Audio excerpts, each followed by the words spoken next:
Happy Cinco de Mayo, friends! It's May, so that means it's time to make a April favorites video, and that's what we're gonna be doing here today. So, welcome back to Beer&Beauty! To today's beer of the day. Misty Mountain India Pale Ale from Back East Brewing Company. Pop it open. It always explodes when I'm opening it on camera. It's gonna taste. Tastes like beer. Tastes like a man's beer. It's 6.8%, that's pretty high. India Pale Ale, it's drinkable, but it doesn't taste juicy or anything like that. It's just an India Pale Ale. It's a Misty Mountain India Pale Ale, and it's good. I'm going to drink it all. Cheers to that. That was a pretty short intro. Let's go ahead and just get into the video, shall we? I'm gonna go ahead and talk about my April favorites. Not too many favorites in the makeup and skincare department, I think. I guess the way we'll go through this is we'll start with makeup, skincare, lifestyle favorites, movies, and like movies and media and music and shit, you know, like other things. April was a super busy month. I didn't actually work a ton this month because I was busy at Ebates, and then I went and I did my work cruise, which was like I was exchanging face painting in exchange for getting to go onto the cruise. So I worked two hours a day every day on the cruise ship, and then I got to enjoy the cruise itself and enjoy the locations the cruise was going to, which was Cuba, by the way, and that was a bucket list destination for me, so that was super exciting, especially because I think we're closing the doors on Cuba now. I think they're officially closed at this moment. I have faith that they're gonna reopen those doors. At least I hope not, because one of my favorites is Cuba. But let's go in order, shall we? Let's go ahead and talk about my favorite makeup product, which is like, I don't know, man. I didn't do my makeup a ton this month because of the sheer amount of stuff I had to do. Then Ebates happened, and then on the 20th, I went and partied with my buddy. And then I had a couple gigs. Then on the 21st, we left for Miami, and then we were gone on the cruise and visiting Mike's family for the rest of the month. And we just came back on Thursday, so we've been all over the place. I'm sorry I haven't uploaded as much as I'd like to. But this is the mascara that I took on that trip with me. And I actually took it with me to when I spent the night in New York for Ebates. And I've been wearing this one a lot. As you can see, the writing is actually kind of like fading off. This is the Beer&Beauty Unlashed Volume and Curl Mascara. I got this in a BoxyCharm a while back, and when I got it, I tried it out and I'm just like, huh, it's nice. It's a good mascara. And it's like still not the best mascara I've ever used in my entire life, but it is my favorite mascara this month. This is the mascara that I chose to take with me on the cruise, and I also took it with me to New York. I love this like strange like wavy wand that it has. See what I mean? It's like a little wave. It scoops in and scoops out.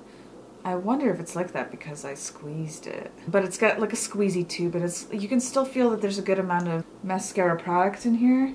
See the black goo that's in there. I've never tried to squeeze out the black goo in that way before, but should still last a little while. I don't know how long I've had it. Maybe around 6 months. It feels to be like a little bit drier than it was when I first got it. But yeah, I don't know if I mentioned already why I like this mascara. It just makes your lashes look really pretty. Just like what a mascara is supposed to do. It lengthens, it separates really beautifully, and it does curl your lashes up a little bit. I am wearing it today, but I'm also wearing tiny little wispy lashes, so I don't know how well you can see. And I also wore a little bit of my other favorite mascara of all time, which is my Marc Jacobs Velvet Noir mascara. But I'm also wearing that together with this one. It's just, I love it. It's a really good mascara, you guys. It's really good. I wonder if this is going to be the first mascara in a long time that I'm going to like actually use up, you know. A lot of mascaras that end up in my empties end up there because they kind of dry out after a while, or you know, I've been hanging on to them for like 2 years and it's just time to just get rid of them. This one I've been using pretty consistently. I wore it every single day of the cruise, and I like it because it's also very easy to wash off, you know. It doesn't run unless you get it wet. It's not waterproof, but it stays in place unless you get it wet. And when you get it wet, it's easy to wash off. That's another reason I've really loved this mascara. makes your lashes really long and fluttery and flirty and pretty. And on my no makeup days, I'll often just put on this mascara and nothing else. And just because I have really thin hair, and that means also very thin lashes. So if I'm not wearing mascara, you can't see my lashes at all. This lash mascara is very buildable, so you can have a very natural lash look, or you can build it up to get it to be a little bit more full too. So this is really good. Great mascara. Love it. Part of my favorites for April. The next favorite, and I think the reason that this is making it to my favorites is just purely because it was just beautifully timed. It was a skin saver at the moment in time that I used it. And I just wasn't using a lot of products, you know. If you watch my Cuba packing video, you'll see all the skincare that I brought, and I brought a full thing of skincare, you know. I brought a micellar water that I used as a toner, and then I used a tiny sample of essence from It Cosmetics, moisturizers, sunscreens, serums, oils, cleansers, a full skincare routine. You know, it was a good skincare routine. I loved every moment of it, but the Caribbean sun is quite punishing, and I still got burnt. The sunscreens that I used, I localized mostly to my face. I neglected to put it on my shoulders, and as a result, I don't know if I still look burnt, but my shoulders did burn. But my face stayed unburnt, however my freckles did pop out, even though I was trying to wear SPF every day. I don't know if I was perfect at wearing SPF every day. I think there were some moments during the day I should have reapplied more often. I kind of like that I came back from the Caribbean with a little color, you know?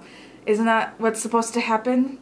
The sun and the sea and the chlorine from the pool and the hot tub on the ship, it was all very punishing. And not only that, I was pretty good at keeping up with my skincare routine, but not like awesome. I wasn't doing, you know, my weekly masks, my weekly this and that. I just had that one product for each step. You know, when I'm at home, I like to switch up my serums and my moisturizers depending on what my skin's needs are, you know. Certain days I'll use a serum that's more of a physical exfoliator or like chemical exfoliator. Other days I'll use a serum that's more brightening depending on what my needs are. After the cruise, and when we got back to Florida, we actually just spent a day with Mike's cousins at their house, and they were just kind of chilling. And that actually ended up being really nice because I was able to take a really good shower, and I was able to do this mask. And yeah, my skin was a little bit burnt. It was a little bit dry from the salt, a little bit dry from the sun, and I hadn't used any vitamin C all week. My skin just needed more hydration, and it just missed having a lot of vitamins and antioxidants all over it. Slapped on this mask after taking a really good shower at my boyfriend's cousin's house.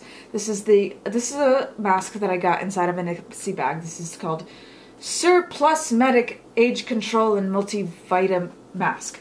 And it's got vitamin C, and it's got other vitamins in it. It's very nourishing. It's supposed to be a little bit plumping, and I found it to be very moisturizing.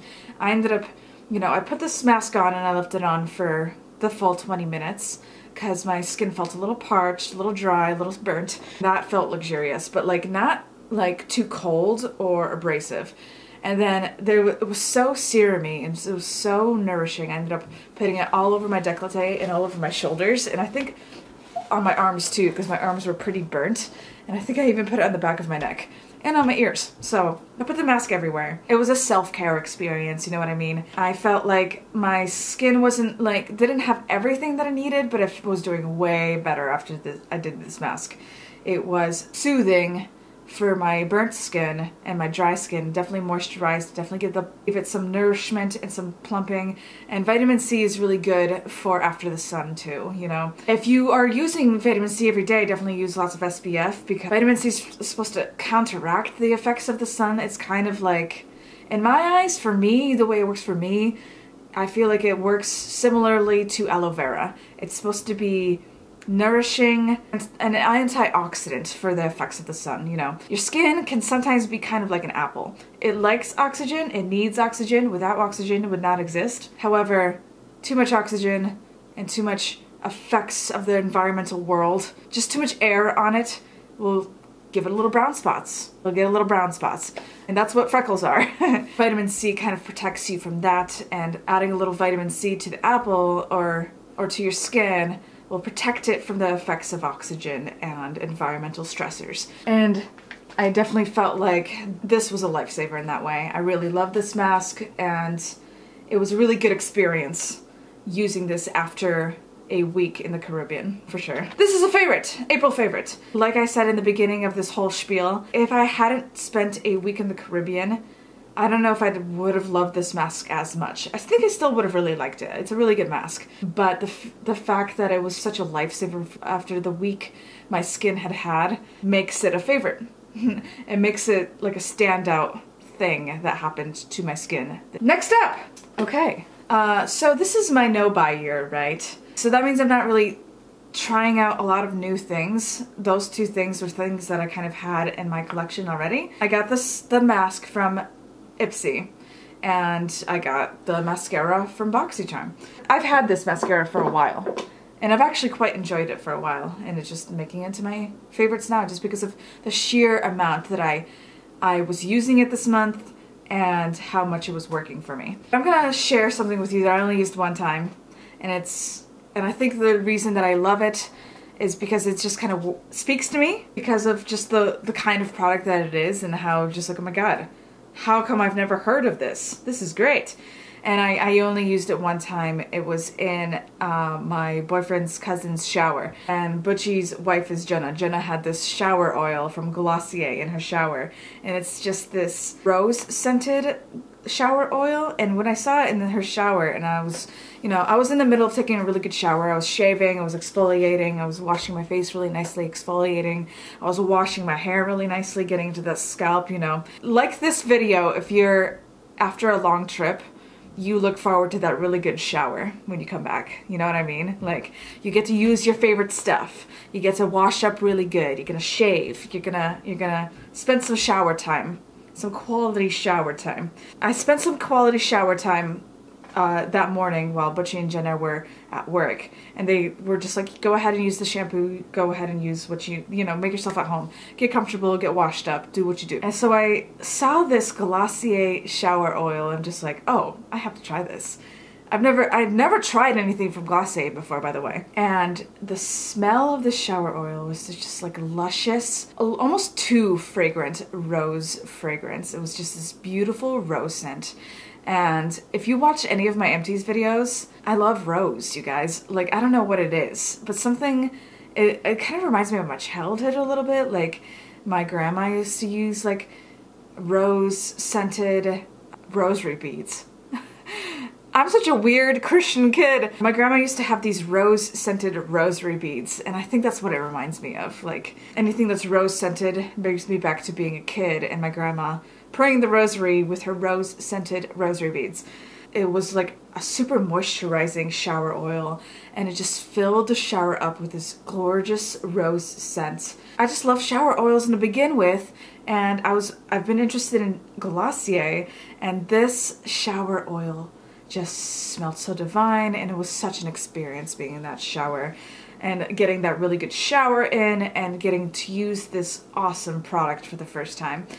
I'm just so, like, I only used it that one time, but it was just like a standout experience. Like, I immediately am just like, oh my god, I love this. I love this. So right now I have a full bottle of my favorite L'Occitane shower oil, the almond one, and that's gonna be taking me a little while to go through. Now I have other shower gels and things that I want to get through, but I am on a no-buy, but I am entitled to get a couple of replacements here and there. So when I use my L'Occitane shower oil, I might just go in for that Glossier shower oil. It was a cerebral experience to use that shower oil. I don't know why I'm such a fan of body products. It's probably because I'm such a dry-skinned girl and I've got my psoriasis and my eczema. Another thing is that while I was away on that trip, it could have been because of the products I was using. You know, I just brought some like really low-key fragrance-free lotions to use. But I was also just in the sun and in the salt, which is good for your skin. Long story short, my psoriasis on my legs completely cleared up. Sun is really good for psoriasis, and I think salt is probably pretty good for psoriasis too. Like, I feel like the first time I go to the beach every year, my skin does a little bit better after going to the beach, like getting that sun and getting that salt. I feel like perhaps the L'Occitane shower oil I've been using this whole time has helped the fragrance-free body lotion, and I feel like that Glossier shower oil was pretty sick too, so I'd like to use it again one day. That'd be cool.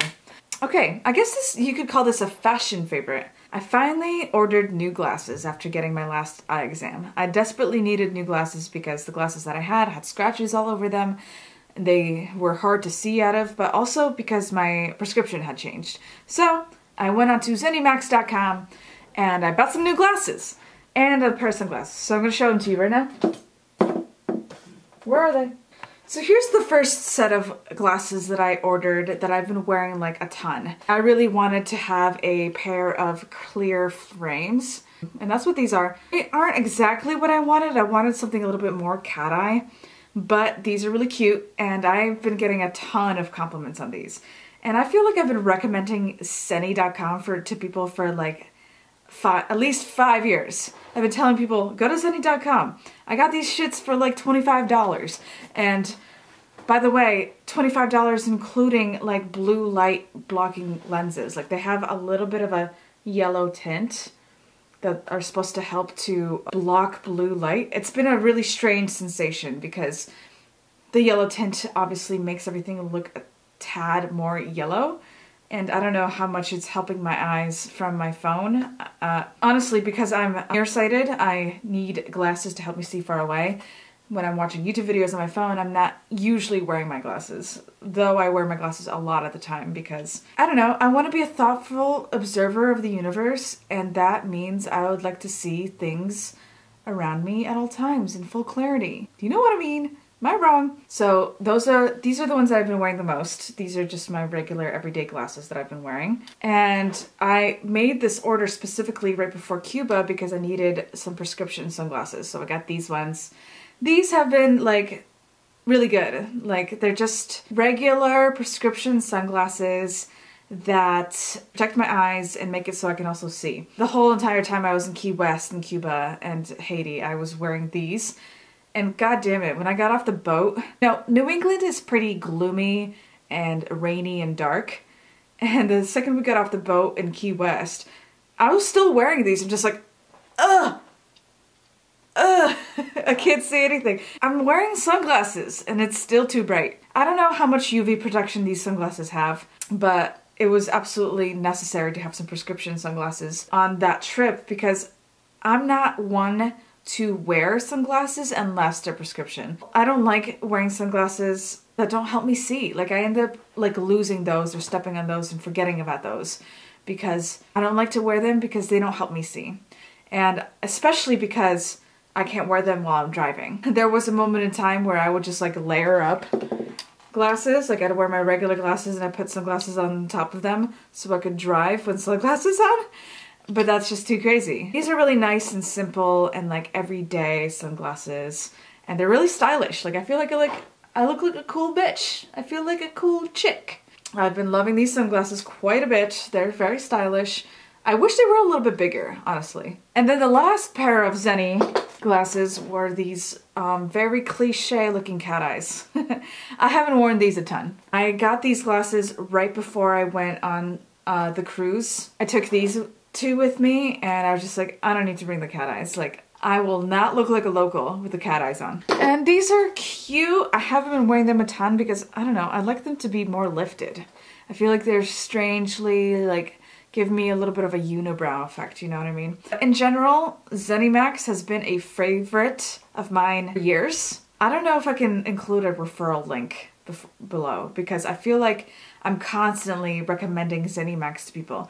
Like people will compliment me on my frames, right? And I'll be like, oh yeah, I got these for like $25 in Zenni. Like, go on Zenni and get your $25 glasses. They're prescription. They're just like, oh.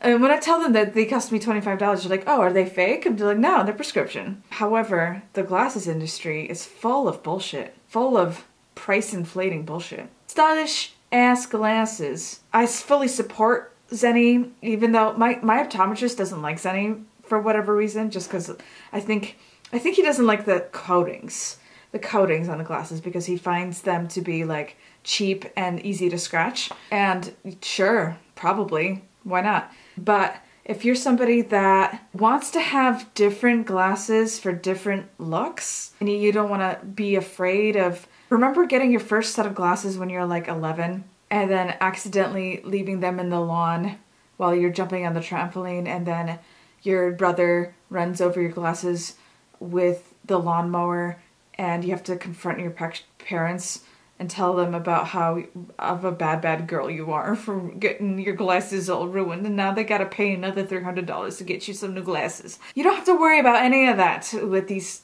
glasses because, you know, if you lose them or ruin them or scratch them, it's just another $25 towards a new pair. If you wanted to get really fancy with like different coatings and tints and what have you, you can spend up to $50 for a pair of glasses on Zenni, but they start at $10. I think they cap out at like, I don't know, $70 maybe if you got really like the most expensive pair with all the works and bifocals and shit. I don't know. Have I rambled long enough about Zenni Max? Have I? Zenni Max is great. I've gotten all of my glasses from them for the past 5 years for sure. I think one time I ordered them from optical.com. I got one pair from optical.com. They were way more expensive than the Zenni's, so I stick to Zenni because they're more affordable. And they're super stylish and I get compliments on them all the time and I love them. And it's so cool to like be able to see a little bit better in the world now that I have my actual prescription on my eyes. It's like a favorite. Okay, so if you've been seeing me hint here and there about my trip to Cuba and my cruise, my work cruise, you probably know that one of my favorites is gonna be Cuba. Like, traveling is one of my favorite things in the world. Cuba has been on my bucket list for a long time. And I think doing a cruise is a good way to see Cuba. Unfortunately, it's been really, this cruise to Cuba was really fascinating because I had this really romantic view of what Havana was gonna be like in my brain. I was just like, I heard that Camila Cabello song and just like, Havana, na na na. He took me back to East Atlanta, na na na. My heart is in Havana. There's something about his manners. Not gonna lie, that song kind of encouraged me, not only that, but just when I heard that the gates from America to Cuba would be opened again and you could see this time capsule of a nation. Go see with your eyes the urban decay, vibrant lifestyle, and the classic cars, and this just time capsule of a nation. I was just like, I want to go there. In a lot of ways, Havana, I don't know, like up until the moment that I went there, I was flooded with a bunch of views from people all around me of how I should look at it and like how I should see it. Like some people were saying to me that it's so romantic and so much fun and such a party destination. You're gonna meet so many friendly people. Other people were just like, it's dirty, it's decrepit. There's only one street that's like nice and the rest of it is a dump. You might not like it. The latter group of people, I'm over here, I'm like, hey guys, I just can't help but notice that most of your vacations are just the kind of vacations where you're like staying in a resort. Perhaps you're not that into the culture side of things like I am. I'm in it for the time capsule. I'm in it for the classic cars. I want to talk to Cubans. I want to see how their life is like. I want to listen to their music. I want to try the food. I want to drink the libations. I want to see the urban decay with my eyes and what it means to the people around them. I want the general feel of the city in my heart. And I got that. Mike and I were walking around Havana for hours. Being there was filled with ups and downs, but for me in my heart, it was mostly ups. It was mostly a lot of the things that I expected. It was a time capsule. The urban decay was real, and I also thought that it was actually very pretty.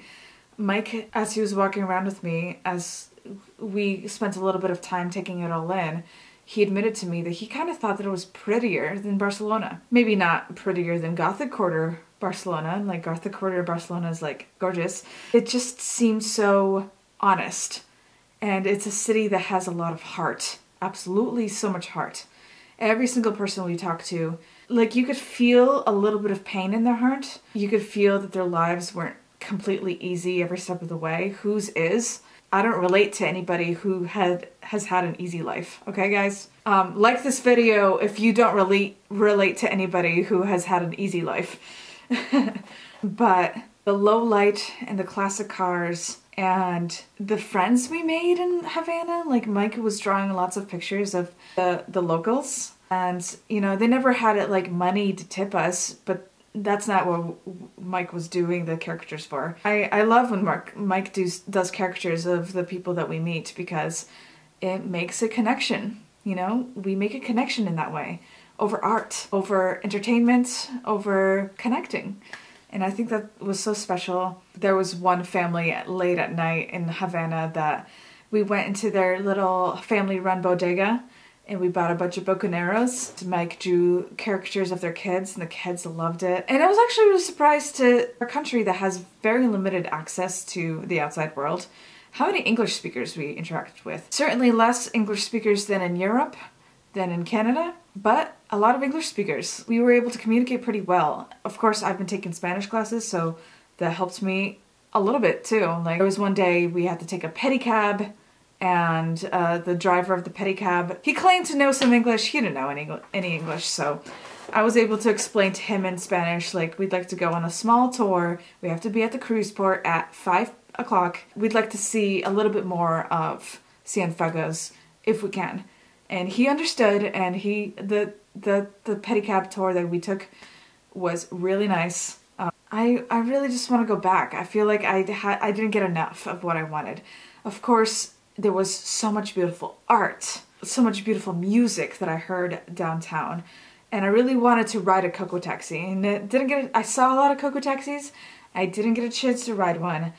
I wanted to ride a classic car. I didn't get a chance to ride one, though I was told by friends that we met on the boat that some of these classic cars are very old. They have been brought back to life from the dead a dozen times, so they're very shaky, they're very rickety, but they do it. They keep those cars alive, and I think that's incredible. And there really is classic cars just everywhere. Like, you see new cars once in a while. It's possible for them to be in Cuba.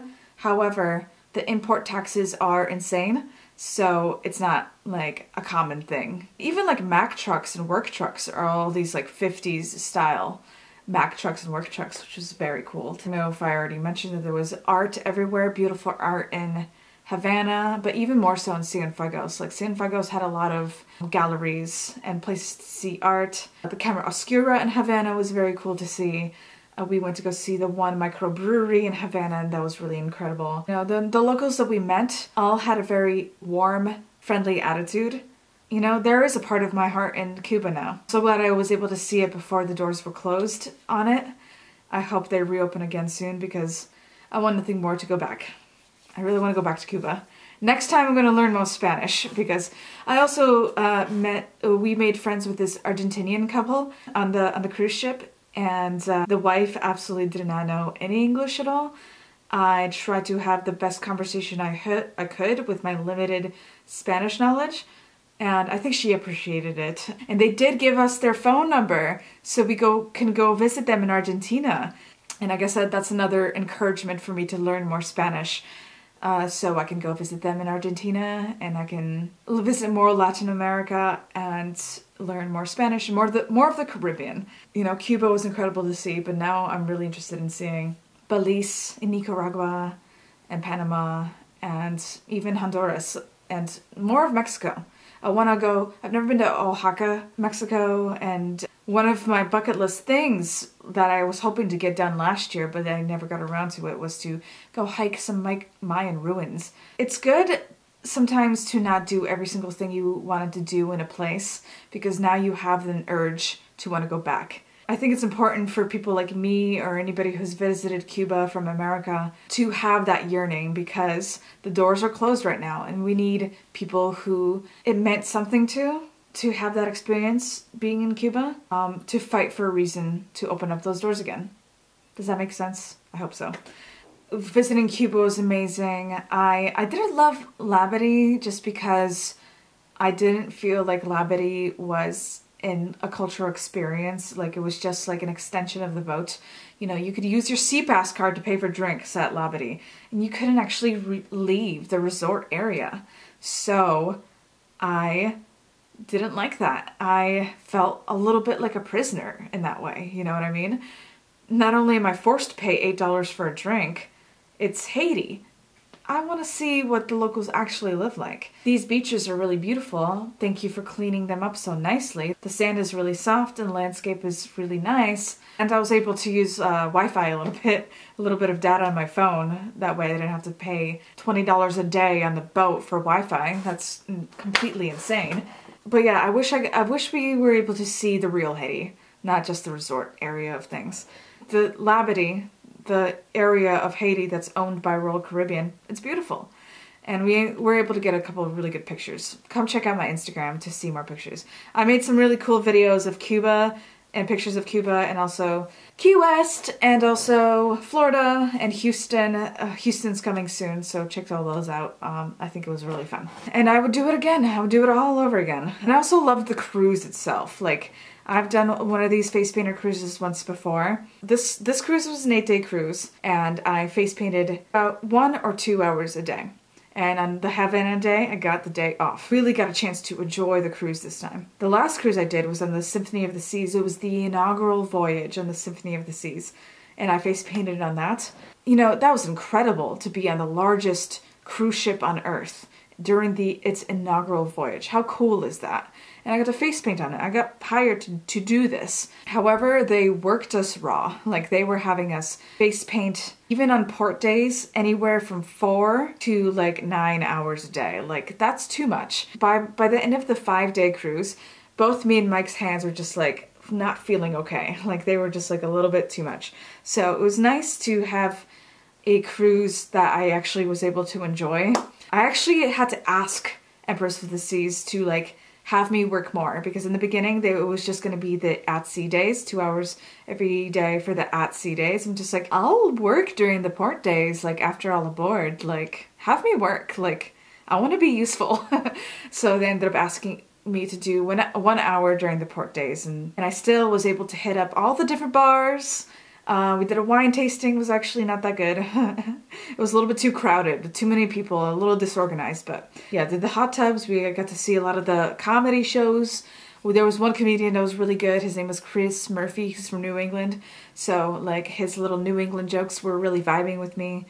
Traveling for about half the month. Florida and cruise trip was 10 nights, and then I was away for 2 nights in New York. So a total of like 14 days were spent traveling or thinking about traveling. Being consumed with all this travel made it so I didn't really think about the things I wanted to buy. I actually kind of feel guilty that I bought too much during IMATS. You know, I had a budget for IMATS that I was going to use to replenish my kit to keep me going for the rest of the makeup year.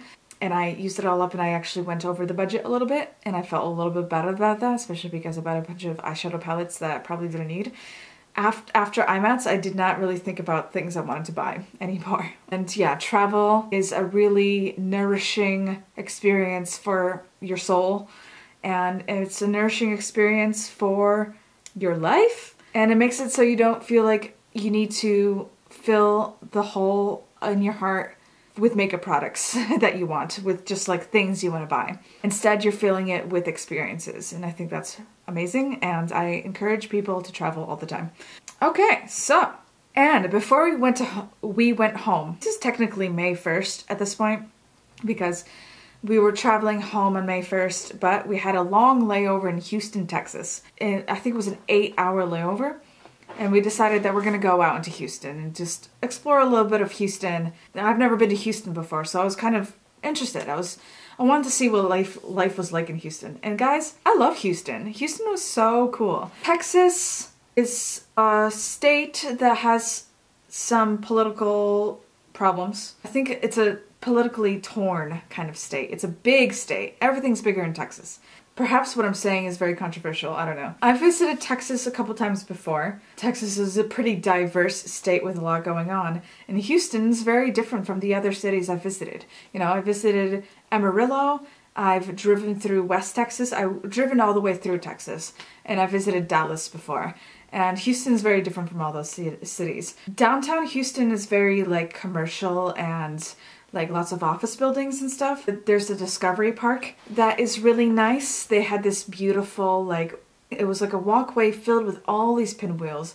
And I think the way the city's designed is a little bit wind tunnel-y, so Lots of big bursts of air were coming through and spinning all the pinwheels, and it looked really cool. I think I have some videos. I might try to insert them here. If not, check out my Instagram. I post all my travels on my Instagram, and it's very cool. But also we went to go see this brewery because we're always seeking out breweries. And it was this brewery called Eighth Wonder. They had like a Spanish YouTube channel do a little video there, and they interviewed us, which was crazy. And then Mike drew pictures of all the bartenders. We scored a couple free beers. I think 5 free beers actually. Amazing. They were so delicious. Art in this brewery was really beautiful. And about a 7-minute walk away was this taco place. I heard Texas has some damn good tacos. I think it was called Brothers Taco Corporation. We went there and I bought 5 tacos for $9. 5 tacos for $9! And they were so good. They were so good. I was so glad that we went there because we ate 2 of the tacos in the brewery, and then we brought the rest back to the airport while we waited for our airplane, and that was kind of like our late lunch / dinner. We ate the tacos before getting onto the plane. So much better than anything that you'd be able to buy at the airport. Also so much cheaper. And it just like made me happy. It made me happy going onto the plane to eat those tacos. Like I got those ranchero chicken tacos and some carnitas tacos, and they were so good. They were so good. You guys, and sometimes not in New England because we just don't have a taco culture like that, but in California and in Texas, all the taco, and even in Florida too, the tacos that cost less than $2 are often the best tacos. But, you know, you have to get it from an authentic place that understands the meaning of a good taco. You know, it's got to be cheap, it's got to be filling, it's got to be flavorful. That was a standout taco situation for me in my life. Before I move on too far, the favorite beer that I enjoyed this month was probably Bucanero from Cuba. I talked a little bit about that in my Cuba packing video about Bucanero and how that's like the favorite beer that I tried in Cuba. But I love Bucanero because, you know, every time you go to any destination, they always have their cheap yellow beer and then they have a dark beer, right? And, you know, when we went to Trinidad and Tobago, we got really sick of Caribe like right away. And then we moved on to Stag because Stag is the man's beer. And we got sick of Stag right away. And then they had like this weird imported Guinness. And we drank Guinness for a couple days, and we got sick of that Guinness too. So by the end of it, we were drinking rum and wine. And we're getting sick of that too. But I feel like I could drink a lot of Bucanero. Because it was just, I don't know. For a cheap beer, like it was usually 1 or 2 COC, even in the touristy places. It was like 2 COC for a Bucanero. It was just good. It was just like a little bit stronger and more flavorful than a Budweiser. And that's what I want. I know that even though in my heart I am such a craft weirdo, I'm such a craft beer enthusiast, but sometimes if the only beer that's available is like Heineken, I'm just like, that's okay. I'll pass. I'll just drink water. But I really actually enjoyed Bucanero. I was just like, every time we went to a new bar, I'm just like, you have Bucanero? Yo quiero un Bucanero, por favor. Muchas gracias. Are you guys like really impressed with my Spanish? I'm working on it, okay. But yeah, Bucanero was a favorite for the month of April. As I enjoyed it inside Cuba, that was definitely my favorite. Oh, that's hard to say because I had some seriously beautiful and delicious mojitos in Havana. There's pictures of them on my Instagram. Maybe I'll insert one here. But they were just like so good, like better than any kind of mojito I've had out here in the States. And I've had some damn good mojitos, you know? You probably know somebody that makes a really good mojito in your life. Like this video if you know somebody that makes a really good mojito in your life. The ones that I had in Havana were the best. Like, I had just had a really good mojito out in Key West because we had visited Key West, and the very next day we went to Havana. The Key West mojito was really good. The Havana mojito was even better. It was just superb. It was beautiful and it was delicious. And we also, in the mojito bar that we went to, they also were offering up great live music. So I love that too. Okay, almost done with the favorites. I've got one last favorite I gotta talk to you guys about. And maybe you've already heard people talking about it. It's a goddamn new season of Game of Thrones, you guys. Listen, When I went on that cruise, I missed 2 episodes, you know. Right before going on the cruise, we saw the first episode, and then we went on the cruise. It was Sunday to the following Monday. So we missed 2 episodes while we were on the cruise.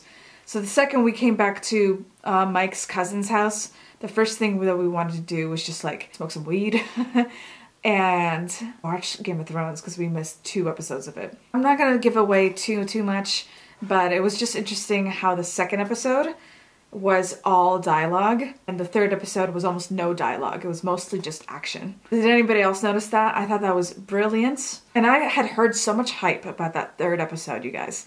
Like everybody online was just like, la la la la la la la, don't tell me what happens, I don't want to know. I haven't seen it yet. When we finally got to see it, I'm not gonna give too much away, but that infamous scene with Arya towards the end, I'm watching it with Mike's cousin who had already seen it, and we're watching him just like I wanted to like pause it because I was like so worked up. Like this, I'm having a heart attack, you guys. There's so much action.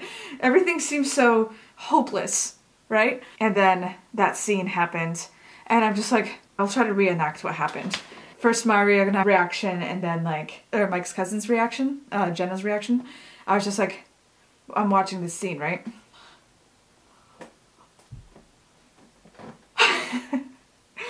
And then like Jenna is over here just like because she had already seen it, right? So seeing that was incredible. That episode just like reinstated all my beliefs that I already had about Game of Thrones. I believe that Game of Thrones is the greatest piece of art of this decade, perhaps of television history. And Mike was like making fun of me because we were like smoking and drinking later that night or like the next day or something. And out of nowhere, I just started like talking about Game of Thrones. I'm just like, you guys, I don't even understand people who don't like Game of Thrones because like the writing is amazing. Like it's the best writing in the world. It's the best costumes in the world. Best music, best sound score, best makeup, most talented writers, best cinematography, best music, best wigs, best hair, best costumes, best storytelling, most gripping, most talented actors, most talented musicians, most talented cinematographers, most talented writers. And I'm talking to a room full of like Game of Thrones fans who are just like, Kasha, you don't have to tell us. Like, we know. We're all fans here. But I just wanted to reiterate that it's like one of the greatest pieces of art of this decade, perhaps of television history. And you know, I get that if it's not your style, you know, maybe you're not into blood and guts, maybe you're not into dramatic storytelling. However, I'm just saying, you're missing out on like a really solid, amazing piece of art from our lifetime. So I don't know if you like art or not, but maybe you want to give Game of Thrones a chance if you like to appreciate good art, because it's like really good art, you know?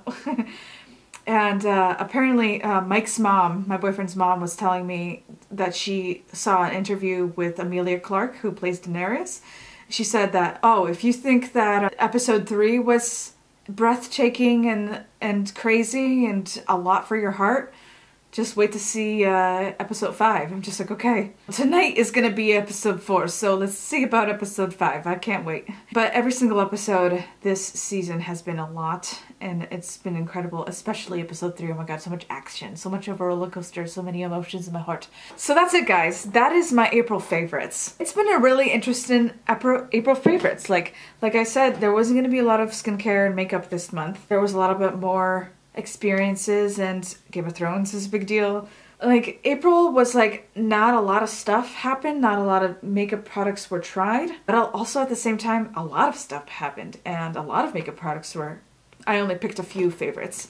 And I feel like this video is probably going to be pretty long. Certainly going to be at least a half an hour long favorites video. But I feel like I've shared some pretty cool stuff with you. I feel like I talked to you about how my month went pretty well. And in general, it was a really good month. It had some ups and downs. I loved the things that I talked to you about today. And I would love it if you told me about the things that you loved in the month of April down below in the comments. Like, did you love Game of Thrones? Did you go on a cool trip? Or is there like one a product that like was your favorite in the month of April isn't usually your favorite. Like something that's shown in this past month that is worth noting. It helped you kind of appreciate mascaras or that makeup product as a whole more. I don't know. Does that make any sense? I don't know. I talked a lot during this video, so it's time to end it.